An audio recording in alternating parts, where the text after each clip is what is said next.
பாடிட்டு இருக்கும்போது திருப்பி ஒரு 5 பாட்டிங்க வந்தாங்க. அதற்கு பிறகு ஊழியத்தில் ஒரு பெரிய மாற்றம் அப்படின்னு சொன்னார். அப்போ சில நேரங்களில் நம்முடைய வாழ்க்கையில் இருக்கிற பாடுகளை நம்ம அற்பமா நினைப்போம். ஆனா ஆண்டவருடைய பிரசன்னத்தை நம்ம அளவில்லாமல் அனுபவிக்கிறதற்கு நம்முடைய வாழ்க்கையில பாடுகள் ஒரு காரணமா இருக்குது. ஆமேன். எத்தனை பேர் ஆமோதிக்கிறீங்க? சில பாடல்கள் நம்ம சும்மா இருக்கும்போது பாடுனா அந்த அளவுக்கு எஃபெக்டிவா தெரியாது. ஆனா சோதனையின் நடுவில் ஒரு பாட்டை பாடும்போது எப்படி இருக்கும் தெரியுமா? அந்த பாட்டினுடைய வேல்யூவே அவ்வளோ பெருசா இருக்கும்.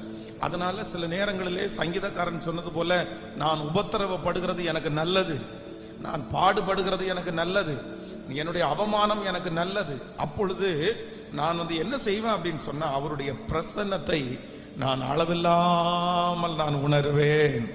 ஆமேன் சொல்லுங்கள் பார்க்கலாம். எத்தனை பேர் ஆமோதிக்கிறீர்கள்?